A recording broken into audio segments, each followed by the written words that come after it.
nostrils. Okay. Like something dead living here, boy.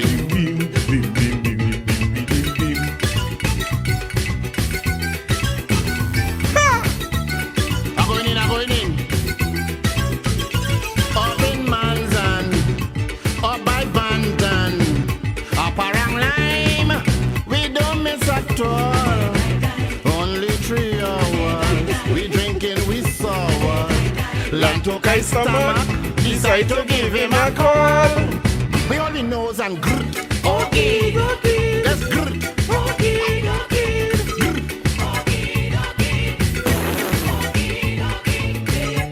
I say bring it come, let me drink a rum. We ain't studying them, bring more punch a creme. I honestly thought it's only Christmas time these kind of things is happening. I mean, it's Carnival too. Are you smelling it? It's good for you. Close your nose and open your eyes. Sniff this. He drinking greedy, like he in a hurry. He even thief, bantan punch a cream. When his stomach kick down, everything turn brown. And behind, start to flow like a muddy stream. we only knows and grrrt. Just grrrt. Hey, let me stop playing the fool. Welcome to episode, where we on 223. Welcome to episode 223 of the Fequire podcast. Salute to the great sprung along. May you rest in peace. You know what I mean? But yeah, bring him back alive today. I can't believe that we living in a time where this is a trending story. Me had no plans to record this week, you know. But when it comes to spit talk, that's my zone. So I come to give you a whole episode full of song to do with Tata. I'm not starting there. I want to start in the rightful place. As a matter of fact, should I reverse this start? Because usually I could come here and easily say that I could come and bad talk the Soca Warriors after a go game and them kind of thing. I have something to bad talk, yes. But most importantly, over 2 legs, we beat Cuba mercilessly. That girl was talking about what Cuba do. What she do in the cemetery is what Cuba do in Cuba and down here. I was telling Ollie I'm frightened for Dwight York because Dwight York come here and in the midst of issues, we could talk about Stuartie and them in Jamaica and where the issues lie, right? But in the midst of all the issues we having, imagine the man saying, Rubio and these fellas, all you know Rubio? Rubio say, here was the scene. All them Cuban people, all they have there as doctor and all them kind of thing, them fellas on them is, what you call them, illegal immigrants or slave labor or kind of human trafficking. Me can't remember what he say. But in the midst of that, Dwight York bring Trinidad to play Cuba. So let me just cleanse Sprang along a little bit now. Cleanse it a little bit from it.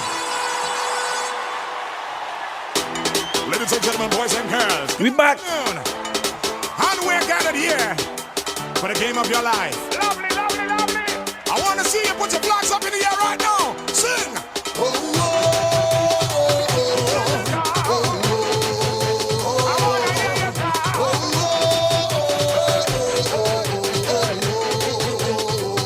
Hey, I am a soca warrior.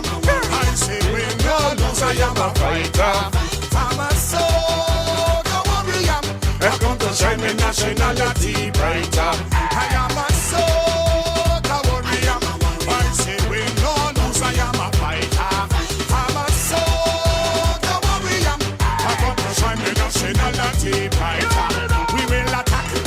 We will defend. No, we ain't bound to defend. Let me be honest, right? We ain't bound when the opposition on them fellas and them when the opposition on them is man like Cubanos and so on, when they go to slave labor if Rubio and them right. It's nothing to really revive, it's nothing to really defend. But congratulations to the Soca Warriors. We are in the Gold Cup. That is big news as we prepare. I think the Gold Cup will start in June. Who knows? I don't like to miss when Trinidad and Tobago playing and when Soca Warriors playing. Well, as Maximus Dan says Soca Warriors and many more artists say Soca Warriors, I wonder if people paying attention to the fact that the TTFA is now saying that we don't own the rights to the word Soca Warriors. And whoever, me registered myself, and I wish I had gone registered myself, I'd have a change to get, because apparently the person who owned the rights to the name Soca Warriors is charging 30 million, right, is what they want to get.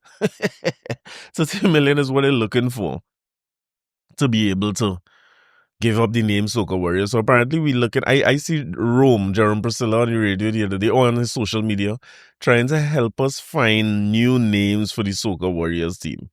I'm not sure if we had 30 million to pay them, but the name of the team, I remember some people might remember when it was Strike Squad on them days, but the name Soca Warriors, a big global brand like that. I can't believe that name went into so much songs. It went into the team when we qualified in 2006. And now all of a sudden we do have rights to the name and could be losing the rights. Well, let me keep paying attention to that, because that is not good, right? That can't be a good thing. But what I can tell you good is Dwight York and Russell Latapy. Them fellas and them good. As I always do, I find my way down to the stadium. I want to say, let us please avoid using Manny Ramjohn Stadium anyway going forward, because under Fenwick or Angus Eve or none of them fellas didn't have the support. Clearly, Dwight York bring back an energy, because his first competitive game was in Cuba where we win 2-1. In my opinion, a scrappy affair, but we never looked overly threatened by Cuba.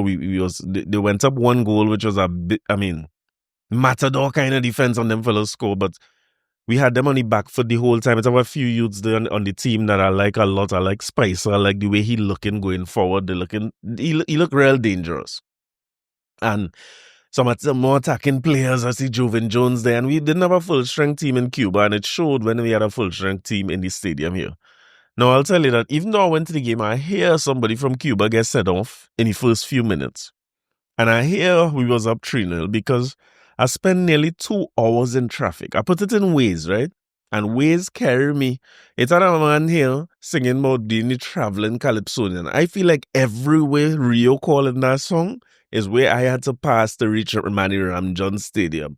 I went to El Seguro, Gasparillo. If you see where Waze have me going through, and everywhere you go is traffic. A matter of fact, I say Manny Ramjohn Stadium here, right? It was Atto Bolden Stadium. That is tell you what I'm talking truth. By mistake, I put Manny Ramjohn Stadium in Waze instead of Atto Bolden. And I catch myself, me and Zachary going down. And it's only after I say, Zachary, wait now, put the wrong thing in Waze. When I put Atto Bolden Stadium, Manny Ramjohn Stadium, for those who don't know, is in Marabella. And Atto Bolden is in Cuba. That is where the game was, right?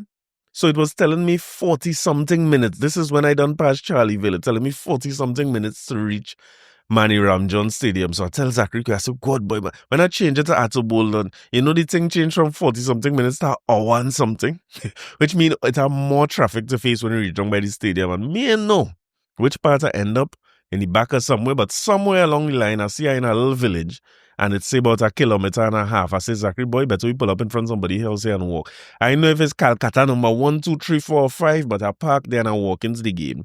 And several issues. Tickets selling on island e-tickets for the game. But when you reach Manny Ramjohn Stadium, data ain't working because I don't know if they didn't cater for the amount of support the team had. I want to give Dwight York some credit if he's part of the organization of this, because if it's the first home game under Dwight York and several players who coming into the fold under him that wasn't there, or not, they don't have a whole lot of caps, right? Maybe it makes sense to go Manny Ramjohn Stadium, because I see Manny Ramjohn Atto Bolden, I will get this right sometime. It makes sense to go Atto Bolden or one of the smaller stadiums, so that the 10,000 people that stadium could hold could look full and look like they get 100% support. Whereas if the stadium, I think about Hazel Crawford Stadium holding 25,000, if you put 10,000 in there, it look like it half empty basically, or less than half empty. So maybe it's a genius stroke, but the infrastructure, not in the stadium itself, but in and around the stadium, the parking, the getting in and out, because by the time I reach in, I was in time to see, I think it's Isaiah Lee scored the last goal of the game. It was a good goal too, breakaway, and he tap home nice. But that's all I get to see. I spent my whole evening to see 20 minutes of football. But such is my love for the Soca Warriors that might never change. Once them fellas have football somewhere going, and I see that we have, let me put this out there one time, we have qualifying games coming up in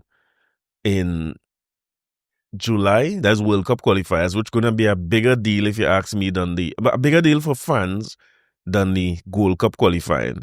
And then the Gold Cup games playing, I believe, in June. But the June games, I don't know if we have any games to play here for Gold Cup when June come, because those games typically, Gold Cup is typically hosted somewhere, from what I'm hearing, is in Miami or if it's in Florida, who knows? If I could get a little runway and a little cheap ticket, I will go. But because I was there halfway there, wasn't there. Let me read from the Express. Ian Prescott. It sounded like he was there. Dwight York delivered in his first official assignment as Trinidad and Tobago senior men's football team head coach as the Soca Warriors sealed its place for the 2025 Gold Cup following a 4-0 shutout of Cuba in last night's prelims second leg qualifier at Atobulden Stadium in Cuba. At least he knows Atobulden. In front of a partisan crowd, TNT completed back-to-back victories over Cuba, bossing the two-match series 6-1 on aggregate, following last Friday's win at 2-1 in Santiago. With Cuba reduced to 10 men from the third minute, TNT took full control of the first half with goals from Isaiah Lee in the 22nd and 37th. A goal from substitute Nathaniel James. So Nathaniel James is who I see score, not Isaiah Lee. In the 84th minute, I now reach and he scored. And of course, Molino. I want to say that Kevin Molino is this generation's new bong to score. You remember they used to call Stern John bong to score?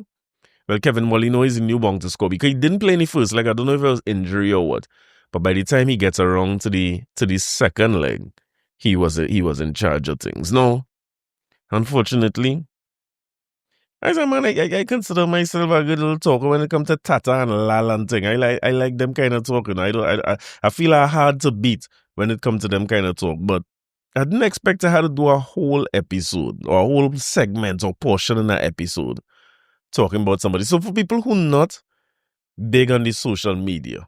Let me give you the songs in this episode had to do with I even like say, well, it is not number one. We can pay like that. It's not number one in this episode. Half the songs in this episode had to do with that. And the next half of the songs in this episode had to do with symmetry. If you're on social media and you know what it is, you know what it is. It's like if you know kind of thing, right? But if you don't know, according to Daniel Lovelace, if you don't know, I go filling as to what happened. But I can tell you now that this story ain't pleasant. But we must go to Calypso to find out about stories. This is by Calypso, all our stories are told. Let me find out. It was dark in a big park. I felt like a king upon the throne. Me and Imelda lying alone. When I heard her talk and a creeping walk, as I look around frightfully, we were lying in the center of a cemetery. You talk about run, and nearly bust my head. The living running from the dead. A ghost say, don't run, me lad. Come, let me play a game of card. Well, it's now a running in truth. My foot stick in a mango root. I fall along inside a tomb. I get up with a zoom, zoom, zoom.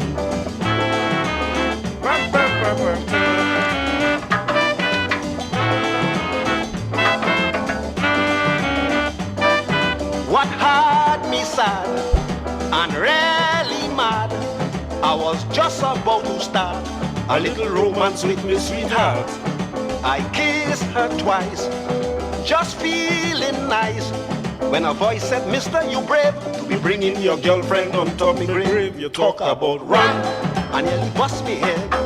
The living running from the dead. I go say, don't run, me lad. Come, let me play a game of card. Well, it's now a running in truth. They put stick in a mango root. I fall along inside a tomb. I get up with a zoom, zoom, zoom.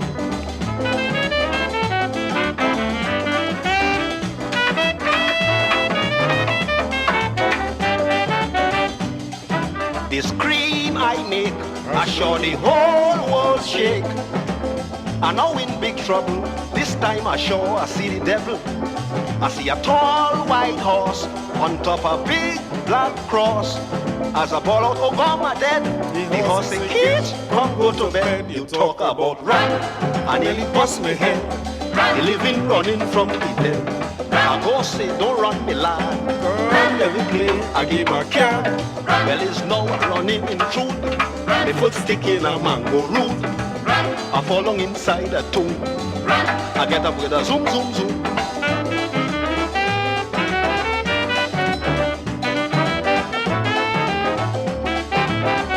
Hear my verse. As I reach the street, a tall gentleman I meet.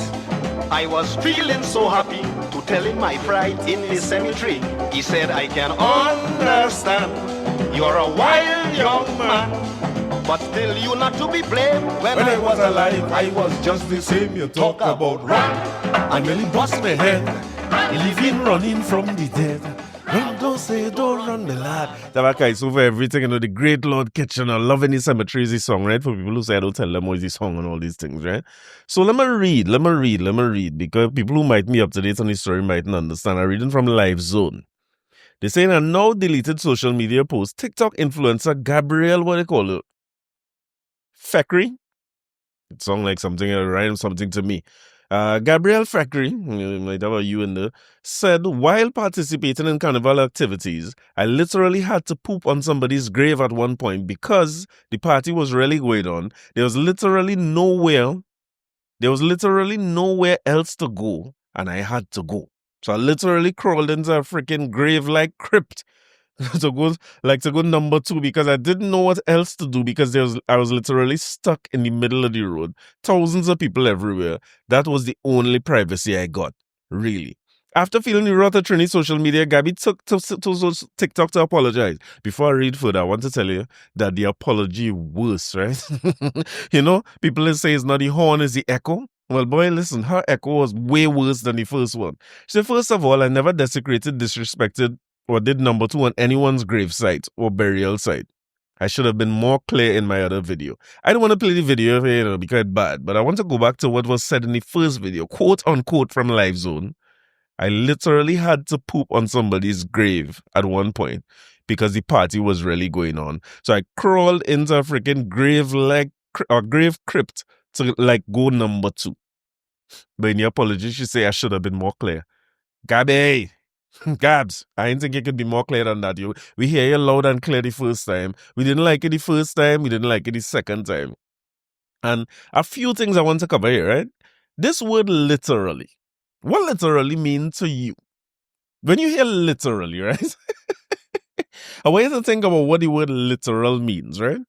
And then I want you to take a minute and go on your favorite searching thing, right? Or search engine. Whether it's use Google, it's use ChatGPT or what, right? Go and look up the meaning of the word literally, and you will see what happened in the generations in this world right now. Literally used to mean, I am telling you exactly what it is. So it is a literal transcription of one thing to the other. So it means that I'm speaking something factual, something, or documenting what is happening, or it is exactly a replication of what is there. You know now they changed the meaning of the word literal in the dictionary.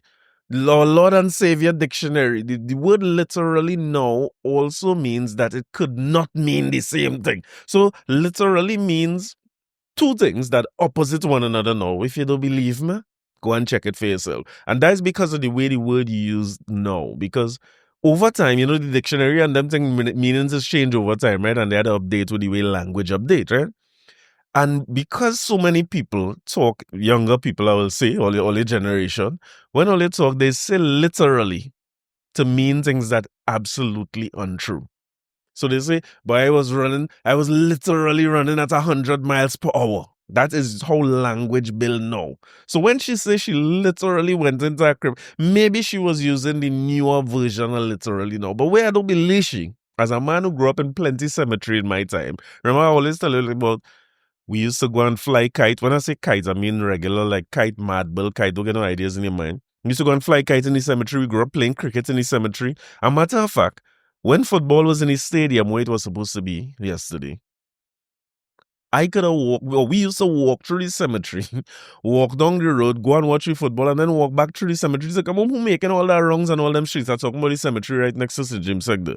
So we born and grow in cemetery, we know about cemetery, we used to bust bamboo in the cemetery. As I tell you, when you go All Saints and All Souls and you put on your nice candles, say you thinking your relative and paying respect, we used to make them into candle wax ball and we used to play candle wax war in the cemetery long time. I have plenty cemetery experience. So when she says she climb into a crypt like grave, you know exactly what she's talking about. All them cemetery and them have space where you could climb into a little space and they're abandoned and think people is and I'm in kitchen. I'll say, you making love in the cemetery. What year was that? Is the 70s we talk about? So running in the cemetery to do the unmentionable, not new. But when you go on TikTok, right? And then they go, what's your name? Gabby Fequire. What's your name? Me, you know how it's pronounced it. But when you go and you see her on TikTok putting on makeup, nothing about the video ain't look good. Because I don't, again, like, my age showing, right? But putting on that sort of makeup while you're talking to people, it just seems awkward. But apparently something that the youths don't know is a common thing on TikTok. But she put on makeup, talk about her experience. And a big part of her experience was having to run with my girl saying, in the apology, that the wee wee truck, what we know as the wee wee truck. She said when she went on the wee wee truck was dirty and things. Well, listen, I don't know how that become part of a Carnival review. I was even more disappointed because when I say Yuma respond to this, remember the last time I played Mass was in Yuma. So I watching Yuma page now and I thinking this is something you ignore. But Yuma went on to say, or put out a disclaimer saying, Yuma is aware of the viral video circulating regarding a former masquerader utilizing public cemetery grounds as a restroom. Yuma categorically rejects this behavior and wishes to remind masqueraders, be it local or foreign, that Trinidad and Tobago is a country that respects not only the living, but the dearly departed, right? We thank everyone who has enjoyed our road experience for respecting our country and the streets of Port of Spain by using the facilities provided. We thank you in advance for your cooperation for future carnivals, for respecting and loving our country, culture, and heritage. I think it's something that we have to continue to sensitize foreigners in particular to when they come in here, because Carnival is more than just pay a money and play a mass. The ritual that started Carnival is deeply spiritual to us as a culture, to many of us as individuals. So it's very, we sensitive about it, and it's very easy for us to go on the back foot and see some of the things that people do and say in our Carnival space, which is sacred to us. They might do and say that as we'll be on the back foot. We'll get defense. We'll feel hurt when you come and you say things like that, especially because it puts our Carnival in a bad light. But the truth is, I feel like this story could only put Gabby in a bad light, because who does that in the famous words and the wise words of young brother? Who does that? You know, if you're doing a review, you're talking about something, nobody don't want to hear about they have a reason the washroom is the smallest room in the house, and nobody don't want to see or hear what is going with you and what went on, and you eat doubles the morning, and you're thing, and nobody don't want to hear none of that. I do have a little bit of a gripe, no pun intended, to slide in there, because mass bands, and my issue is more Juve bands than mass bands. Let me talk cleanliness, right? If Gabby want to talk nastiness, let me drift away from Gabby for a minute, and let me talk cleanliness. Because a part of Carnival must be the cleanliness associated with it. So people might remember, but we evolved to the point where it had wee-wee truck. It didn't always have that. And as a little boy growing up in St. James, I'll tell you that it is, you wouldn't believe how much people will find a spot to do what Kitchener do, or even to do what Gabby do, or, you know, as men, we pull up on the side of the road and have a little space, we see a little, take a leak quick. That's a bad habit I think we have, and especially when you grow up in, anybody who grew up in St. James or Woodbrook or in Tong could tell you stories about that, where people will basically pee all on your car, pee on your fence, and then it's my work now. So Yuma make the money and go on their way. Tribe make the money and go on their way. Hearts make the money. Barbarossa, whoever, whatever area you want, they make the money and go on their way. And now I's the one who had to wash down my thing, wash my car, get in confrontation with people over who want to pee in which corner. And I was talking to my boy Kevin Lucas. I was talking to him in the gym recently. I know it don't look like I go in the gym, but I go. But I was talking to him recently, and they have a business called Culture Inn, right in St. James there, the original Song Rev location. And he was saying that Carnival time, he's kind of stay home to watch out, because people, they in a more lonely part of St. James, where we is a little too active for this. But I never even thought it. He say, people will literally jump your yard and go and do the numbers somewhere in your yard and think, no respect for nothing. And I feel like if as individuals like Gabby do things like this, you know, you would think that is in a society, it makes sense to allow people to police themselves, and in a mature society where you have people who forward thinking and you know, don't care about the world and the footprint they leave on the world, they wouldn't do something like this. But the truth about it is, most times you had to police people. And I feel like the Carnival bands need to do a better job policing their people to ensure that none of this happening. I know the answer as to how, but they must monitor these things. You can't have your masqueraders I'll say that admittedly, in my time, I was a young man and I didn't know any better. I used to juve, you're going to jump up on a man bonnet and all this. The bands must look out for people property as they pass into. When you pass down my street in St. James, left the street how you meet it. And the wee truck was something that it never used to have. Women and men and things used to have to find their way, ask somebody. That's another thing I see growing up in St. James a lot. People used to just come and ask you to use the washroom. And what you going to do is people, you know. So I'm glad that the mass bands have it, but I don't think much juve bands have a wee truck. And I think juve bands also need to add a wash down truck to the thing, because when all you pass down the street and all your paint and your powder and your mud, which is part of the ritual, I like the ritual, but I don't like living in a place where every year you have to come back out and paint your wall at my expense. So why is the juve bands now not charged with the responsibility when they get a license to pass through areas? Just walk with a water truck behind the thing. It was our water. Walk with a water truck behind the thing and just spray down the walls as you go. If they're mud and them thing get on the wall and the paint all you using and thing, if you wash down that one time, all it could save the people who have to deal with this every single year. But the truth about the matter is as well, it's nothing you could do and nothing you could prepare. I would humor 100% on everybody who completely against this girl, Gabby, not for just doing what she do, because beyond being nasty, you're very, very disrespectful, not just to culture and to who we are and what Carnival means to us and as a people. You're nasty, you stink bad. Because you're going in the cemetery and somebody's grave, have no respect. It don't matter what country you in, or what the circumstances you in, or how much people or what facilities was provided. What manner of man are you that you will go on somebody's grave and do this? You know where you're nasty bad too? How, if you do that, listen, if I did do that, it would have been the best kept secret in town. I would have never come to tell people, well, I do that. Boy, you wouldn't believe. How you will fix yourself to casually, in 2 separate videos, talk about your private matters and your most embarrassing things. You have no respect for nobody, you have no respect for yourself. You just nasty bad, and people taking this influence thing too far. I did see a video just before I started recording. I can't confirm this, but they're saying that she would have been one of the people who was hired by Yuma as an influencer or as a model, who would have modeled the costumes in the beginning. And in famous words, or in wise words, I'm a friend of Yuma, Cassio Devotel. Let me bring shame back in this century. Let me bring shame back. You have no shame in your eye to come and you make this an issue. But anyway, as I say, by Calypso's all stories are told. And for me, it would have been my best kept secret. But like for Lord Nelson, he didn't feel like keeping any secret neither. Listen good.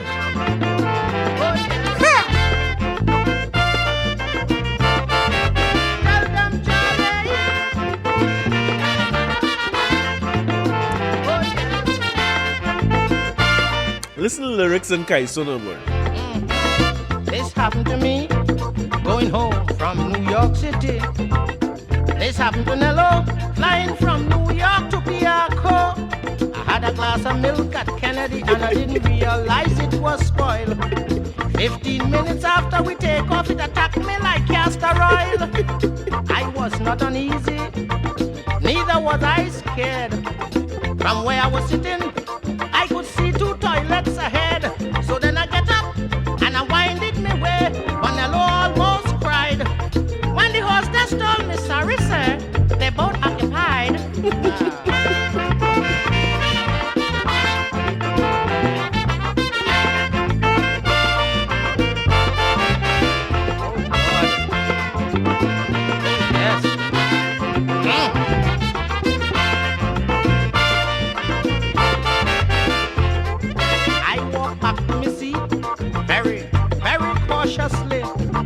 Stepping very neat, I walking just like a young lady. This time if you see me, beads of perspiration and sweat. 15 minutes done gone already and them people ain't come out yet. I start to get dizzy, Lord is now a sick. I hoping and praying that them 2 people come out quick. At home, a woman came out, I felt so relieved. Is then the hostess told me, sir, would you sit and fasten your seatbelt, please? Oh, Lord.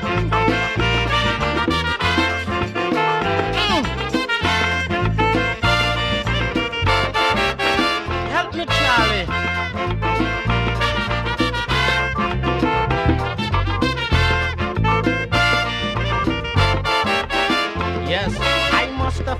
away during the course of the flight. Because the rumbling and the tumbling and the bowels had to get up. I said, Lord, I go dead tonight. I now realize the toilets were vacant, so I make up my mind to go. Then came another announcement. Ladies and gentlemen, we're now landing at Piarco. When the aircraft touched down, it hit the runway so hard. It's then that it happened. Imagine, now I'm smelling bad. I pass immigration, customs said no, I couldn't go through. It's then the officer told me, you can't bring no rotten onions with you. Oh, God.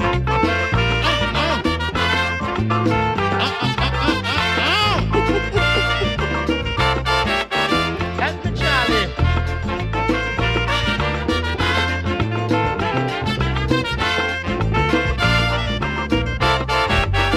Yes. I said, look, officer, let me explain what happened to me. He said, I don't want to hear you. You can't bring them things in this country. The smell getting stronger, feeling embarrassed. The socks and my shoes done wet. Trying to persuade him to come in a corner to explain. The man started to fret. Lord, it took some persuasion to get him away from the crowd. Because what I had to tell him, I couldn't tell him aloud. But when I explained to him, he felt sorry for me. He showed me to the lavatory. I said, officer, don't worry. As you could see, all fall down already. Oh, Lord.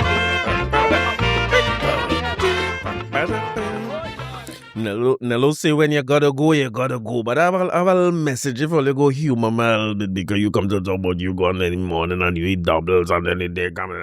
I have a little message for Gabby and Kaiso. Don't eat greedy. If you know you have to be on the road for 2 days, take your time with your greedy self.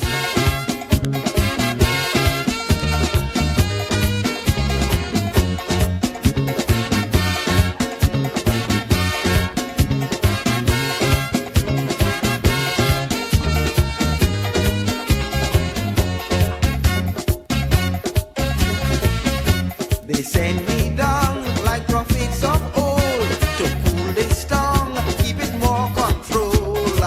Me ain't get no vision and thing, neither no big message to bring.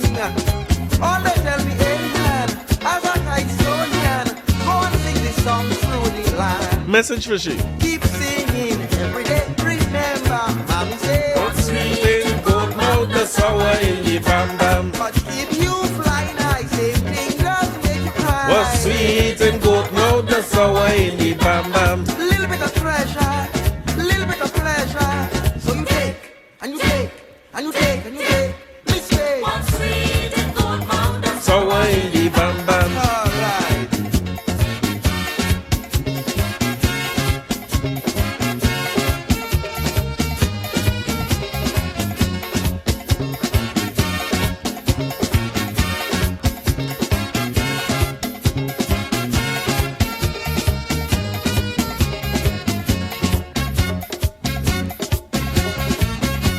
Forget who vex and them schoolgirls tell that books and sex doesn't mix too well. Tell the youth who gone off on those that they are the future and hope. Tell them if they too tight, nothing wouldn't go right. It's them and the old country flight. And keep singing every day. Remember, man say, What's sweet in good mouth, the sour in the bam bam. what keep you flying high? Same thing does make you cry. What's sweet in good mouth, the sour in the bam bam.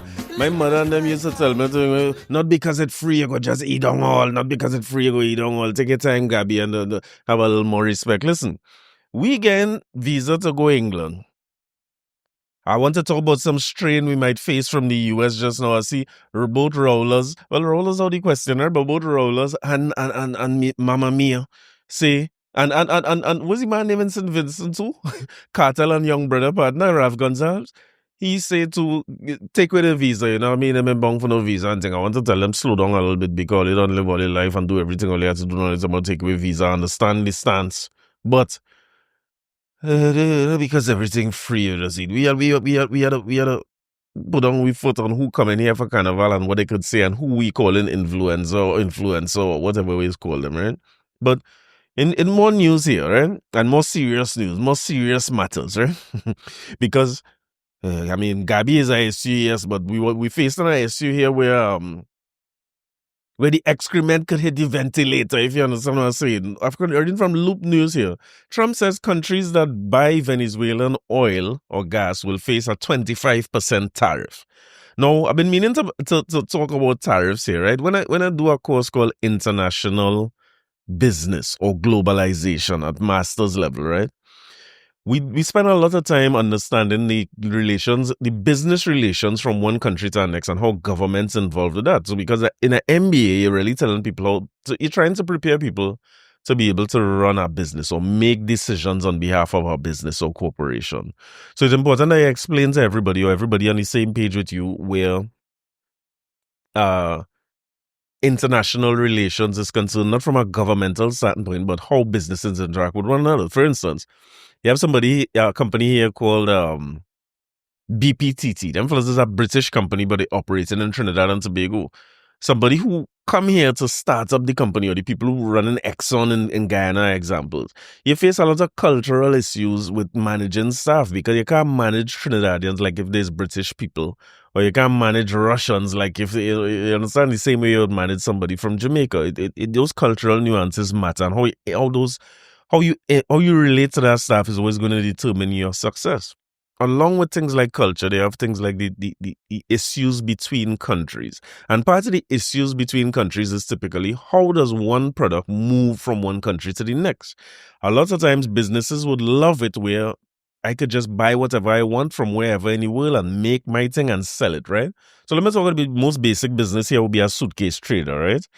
Many of the people on the drag mall in Tent City, all them places start off as suitcase traders. If you want to look at a brand like Cache starts off with people traveling, going place, buy thing on sale and bring it back and sell it. Sell it in what used to be the drag mall them time, right?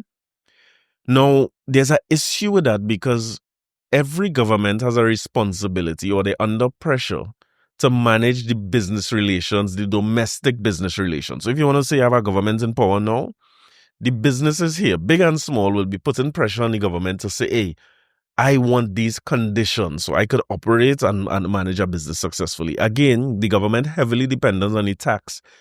People complain about individual taxes like income taxes and property tax and so on, but the government heavily dependent on the companies who pay taxes, right? At corporate levels particularly, and then the many small businesses who should pay tax, right? Let's assume everybody paying tax. Government dependent on that. So a part of the government mandate, or part of what we will look at in the election next time is what is the government putting in place to either incentivize people to be in business or create fertile ground for businesses for people domestic here, right? And also things like foreign direct investment. What kind of ground you laying for foreign businesses to feel comfortable or want to come here and invest? When they come here and invest, the profit that they make, some of it will go back to their country, but some of it will be spent here. Some of it will be paid to taxes, which will better our living conditions and our standard of living and so on. Keep in mind as well that most businesses will employ people. So whether a business is a small business and you're employing one or two people, or you're employing hundreds of people, that's a set of people that you're making self-sufficient, you're making independent, you're making crime less of an option for them, you're making dependency less of an option for them because they may not be as dependent on the government for things like what I like to call transfer programs, right? Or what is called transfer programs or handouts. We have to get a grant for this and a this for that. And you also have people now who paying taxes too and paying into systems like NIS. We need young workers in this country, right? What all that had to do with tariffs? The issue is this. The government is the one who determines when goods come from another country, what I will do. Will I let them come free? Will I allow them to come at all? The government is the legislators, and them is set the law. So them could basically say, this can't come in the country at all. The idea of this not coming into the country at all is what would have created the people we call in the 1% today. If you look at the people who run in the biggest business in the country today, a lot of them are very, very successful because of decisions that was made in the late 80s where they had a thing called a negative list, right? That would be what you call an embargo, where certain products cannot come into the country at all. So you couldn't bring in any foreign fruits and vegetables and snacks and them things. So when you look at people like Arthur Lockjack, who run in Sunshine Snacks and I believe Universal Foods as well. Sorry if I'm wrong about that, but they run in Sunshine Snacks. You couldn't get Kellogg's back in them days because Kellogg's was on a negative list.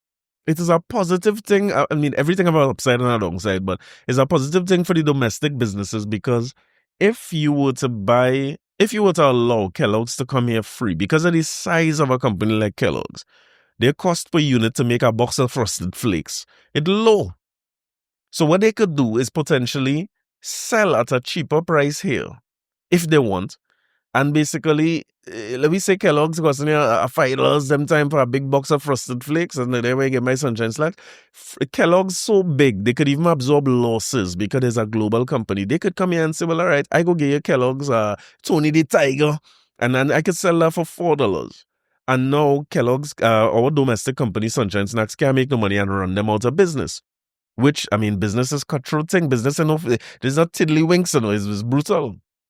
So if the market mean enough to them and they kill off our local companies, what do you think happens to our local companies over time? We have a problem, right? There's an issue that the government must manage. So the way they manage it, A&R Robinson and them fellas back in the time saying negative list, none of them think not coming into the country, and that is that. One of the ways to manage it as well is maybe not to put an embargo or ban it completely. You could put a tariff on it. And a tariff with what we call duties. So next time you buy thing, right?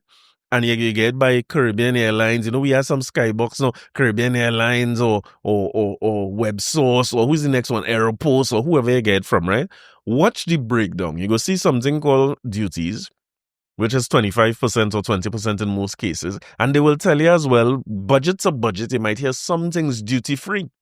Like, I think now you could bring in phone and tablets and all them things since COVID duty-free in the country, right? Them things just change over time. Sometimes it's a tariff, sometimes it's a duty, sometimes it don't have duty. A customs duty is a form of tariff. I get in somewhere, let's stay with me, I'm making a point.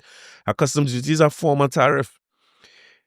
A man I just see something saying the man acting as prime minister. Now, I told the Donna here, I say, boy, Stuartie gone Jamaica. And I see him from Loop here. Prime Minister Stuartie will travel to Jamaica today, Wednesday, where he will hold bilateral discussions with U.S. State Secretary of State Marco Rubio. This is in Jamaica, the way all the problems start, right? According to the Office of the Prime Minister, the talks are expected to focus on U.S. foreign policy and its effects on Trinidad and Tobago and the wider region. And Minister Amory Brown will accompany Stuartie to Jamaica. But Minister of Public Utilities, Colm will act as Prime Minister while, they say no infighting in PNM. I thought Colm was on the way out and I thought they kicked Colm out, but we'll come to that. So Colm at the time realized that we have a Forex problem looming. And I'll tell you where I think I talked about this before, but I'll tell you where the Forex problem come from too. And as simply as I could. And Colm realized that part of the problem is that only to lose to this credit card and only to buy nothing domestic. So everything only looking for only is look to buy it foreign. So I will put a 7% what you call an online tax. So anything you buy online and bring it in through a Skybox, you have a 7% tax on that if you buy it as an individual. Hint, hint, if you register with Caribbean Airlines or WebSource or Aeropost or any one of them as a business, you ain't going to pay that 7%, right? That's what I say. But the reality is that the 7% is charged to every individual who bring in anything into the country. That 7% online tax is a tariff. It's just another form of tariff. A tariff is just a government-mandated additional cost that has to be paid when you bring in a good into our country. Makes sense? Somebody tell Trump that for me. I'm not sure if he understands exactly what a tariff is, right? No knock on nothing, but that's how a tariff works. So when Stuartie and Amory and them fellas went Jamaica and it looked like it's a little bit of showdown. I sorry they didn't record it like how they record Trump and Zelensky and them. I wonder if they ask if he ask Stuartie if he have a tie, if he have a jacket and tie, or if you have a hard bottom leather shoes. I wonder if they ask him anything about that. But when they meet there, and this have serious ramifications for what the next decade in this country going to look like. So we should all be paying attention to it. But the truth of the matter is, Rubio come out and whatever came out of it, he say anybody who dealing with Venezuela, Trinidad not listed and named yet, but we clearly dealing with Venezuela and dependent heavily on a dragon gas deal that's supposed to come through now. Because we have a bunch of multinational companies here who can't get enough gas because production low in this country. So if we was to make a deal with somebody and we getting gas coming in and we have some kind of thing going, we will keep the multinationals. If not, they're likely to all mothball all the thing and head out, right? So it's in our best interest to get that gas from Venezuela, which is what the Dragon deal is. And the US don't like Maduro, basically, so them don't want nobody deal with them. Them want to prop up that regime and make them no money and things. So we in a little bit of a tricky position. So Rubio come out and say 25% tariff on everybody who coming in. Let me tell you what I find not genuine. And this is where I run into problems running into election season. Because, I mean, I just take my time and talk through issues. I don't do the 1 minute TikTok thing as much as I can. And the reason I do that is because these things nuanced, they're complicated, they're layered, they're not easy. What I just talk about, there would be about 3 lessons in a globalization course, right? But the thing about it is, I saw Philip Alexander, who is putting up himself for voting and so on. These fellows want to be the future prime minister and all these things.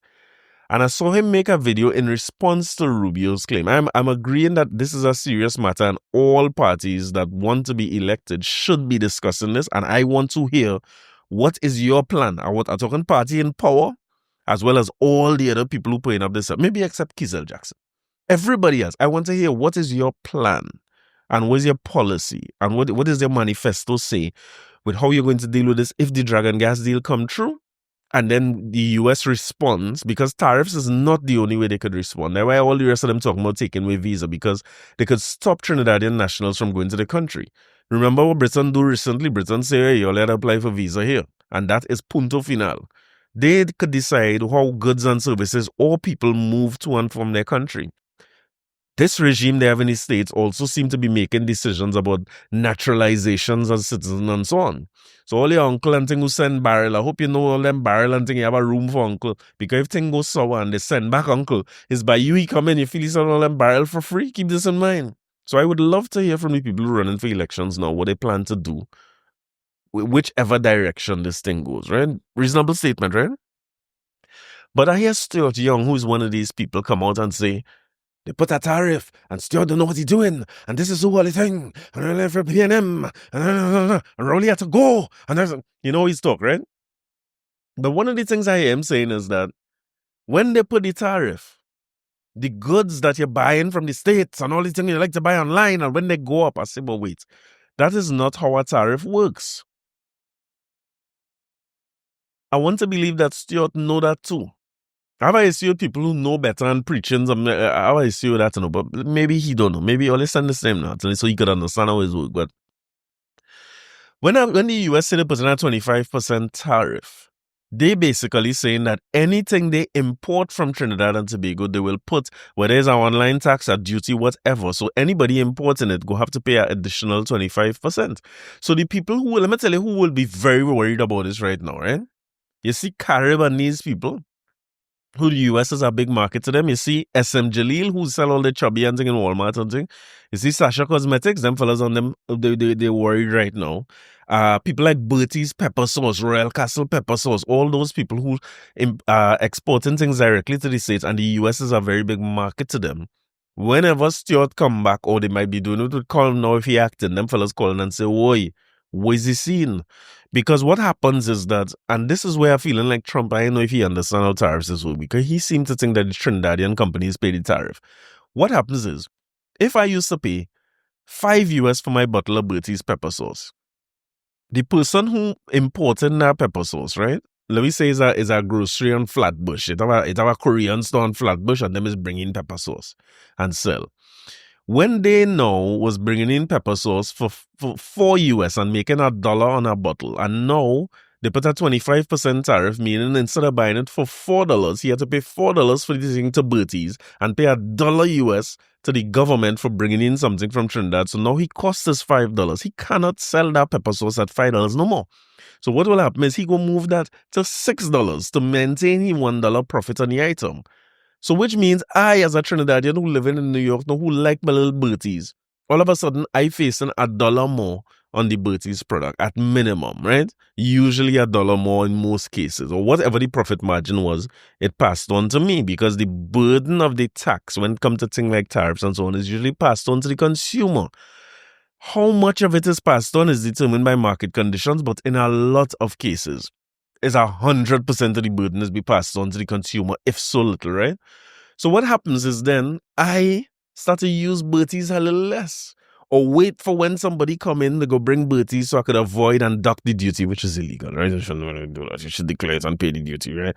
But I could duck it. I could wait for people to come in, or I could just buy less, or I could just go and buy some kind of Tabasco sauce that day for cheaper and save myself the little extra dollar, right? So the people who should be worried really is the exporters to the US. But we named Philip Alexander framing this as if the goods coming from the US to come to Trinidad and Tobago will become more expensive. Now, the truth is that they may, but that's a more complicated process. It is not it's not directly related to the tariffs. It is related to how the local or the domestic companies that are affected by this new tariff, how they respond. The truth is also that we do export a lot of things to the States. Most of what we export to the States is oil and gas, historically. I mean, we're doing so great now, but it's still the lion's share of our exports.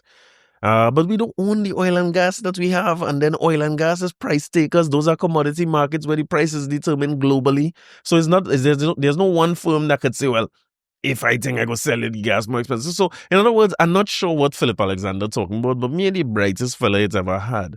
So sometimes I just want a little help. Sometimes when I'm talking about these things, right, it's because I don't understand it and I'm looking for help for people who will explain it to me in a way that I could understand. What is the difference between the years of studies I put into this and the years of lectures I do on these topics, and what it is really that Stuart's saying or trying to say? And not Stuart, sorry, what Philip's saying and trying to say, you know? I mean, I just be wondering. I doesn't understand, but I mean, the truth is, a lot of times to me, Philip Alexander is pretty much saying exactly what Gabby is doing. But I come here to play Kaiso, you know. Me, I come here for all this sort of talk. More Kaiso about Gabby.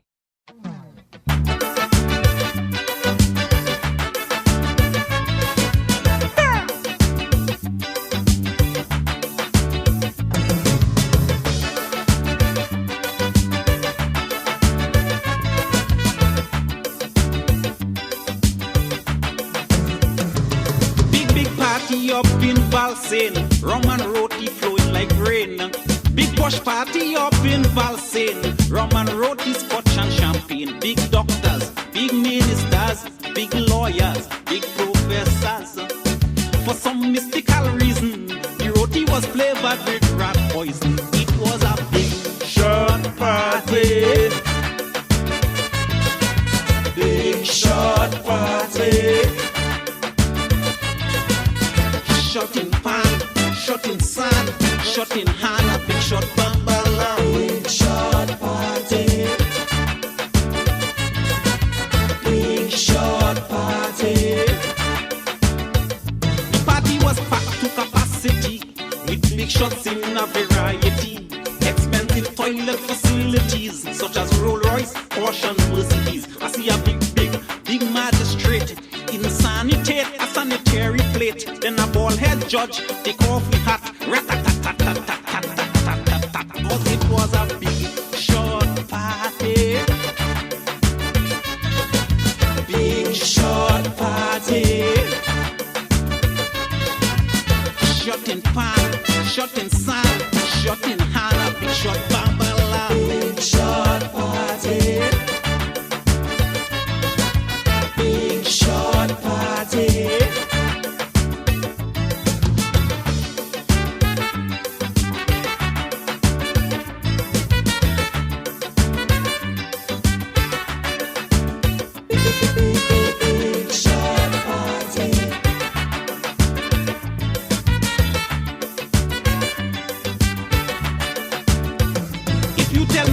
I'll say off. I see a toilet bowl choke till it starts to off. Toilet paper run out, just imagine, and was substituted by roti skin. Women stepping sexy and ladylike. All of a sudden it's like motorbike. Well, a big millionaire, this one had me hurt. Toilet paper rise a $100 note. Cause it was a big shopping party. Big short party. shot in pan, shot in sand, shot in Hana, big shot Bambala. Big shot party. Big shot party. Unfortunately, I was on site. As you see, it was real chaos that night. People running in Escalade. I was tempted to call the fire brigade. I ain't see no smoke, I ain't see no flame. I said maybe it's just a foolish game. But same time you smell arbitrate in my head. I end up calling the city council instead. Cause it was a big shot party. Big shot party.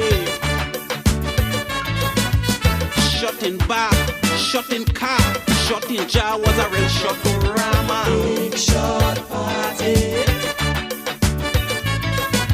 Big shot party.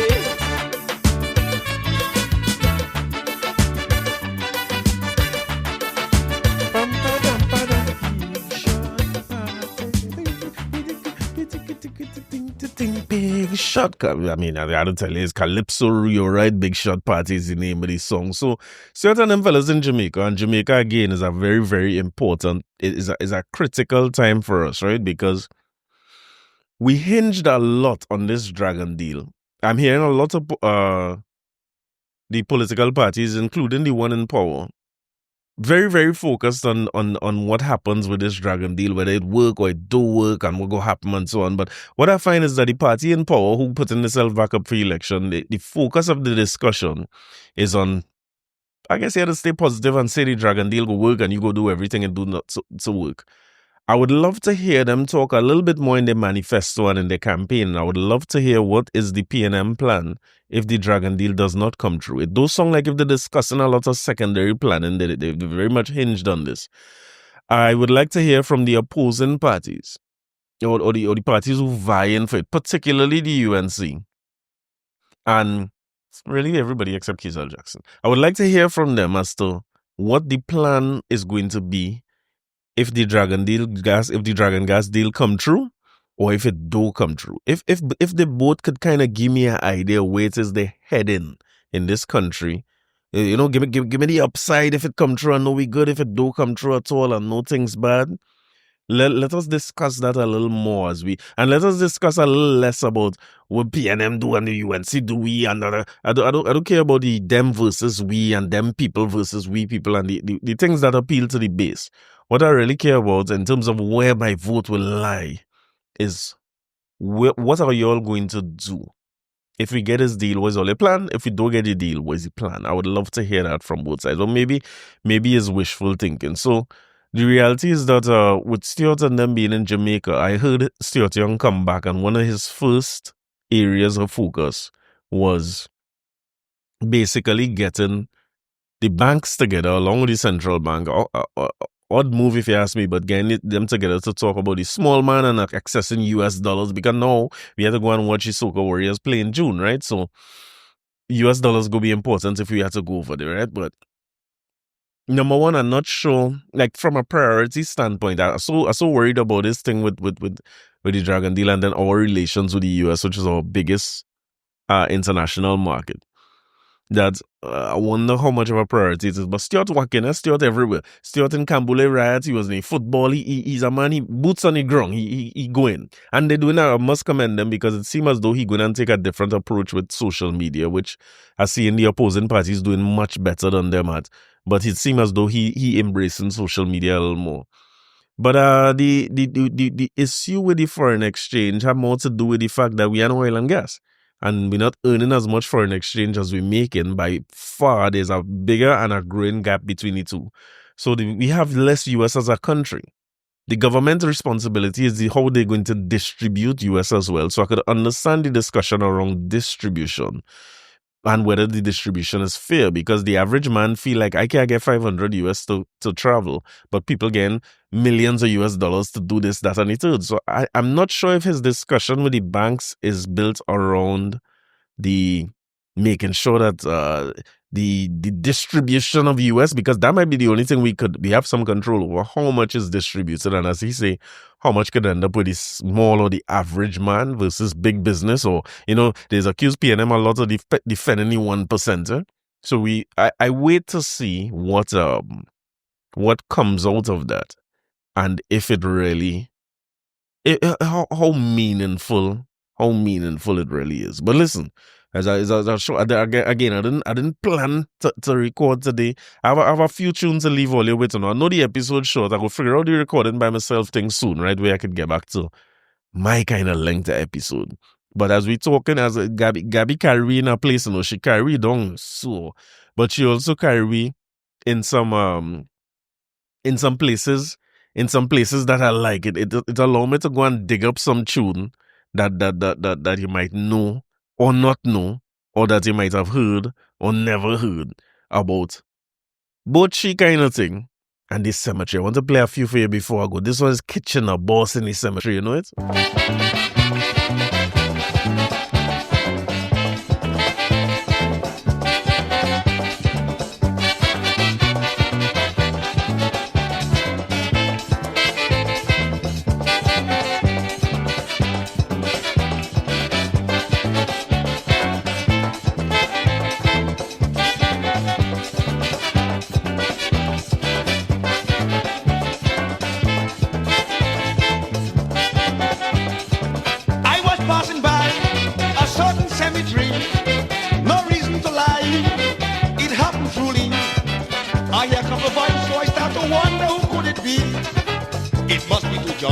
Getting set to have a party.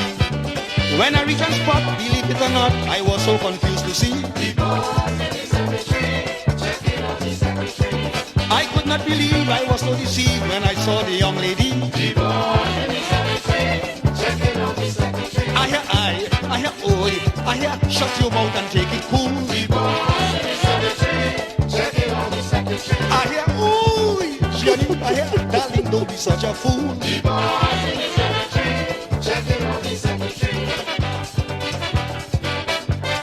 When Kitchener's hair a ball, right? It make me wonder if it's Gabby really see the cemetery, And Gabby, let me tell you something too. You as a woman don't know we rituals in this country, So I wonder if you're walking in your house back way.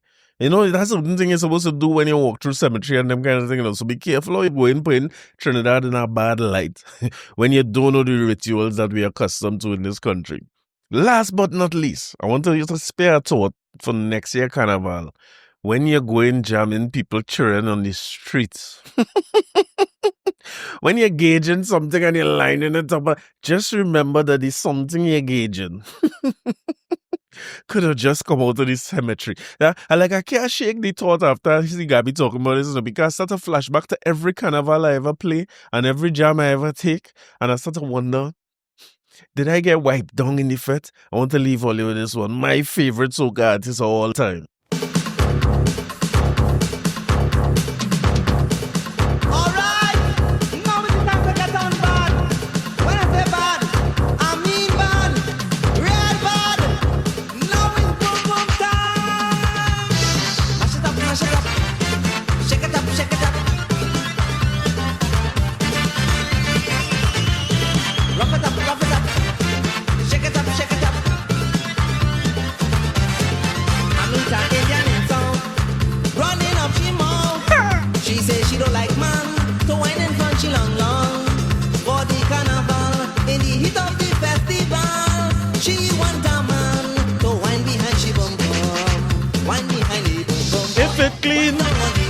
If it clean, boom, boom, for the carnival, all around the waist, get on in the place, wind behind she boom, boom, in the festival, Lord. Walk it up, jam it up, rock it up, jam it up, the lady come watch me, straight up in my face, Lord, rolling up she belly, twisting up she waist. She said, Mr. Iowa, when you singing soca, I want a man to wind behind the boom boom, wind behind the boom boom, wind down on the boom boom, wind behind the boom boom, for the carnival, all around the way. Get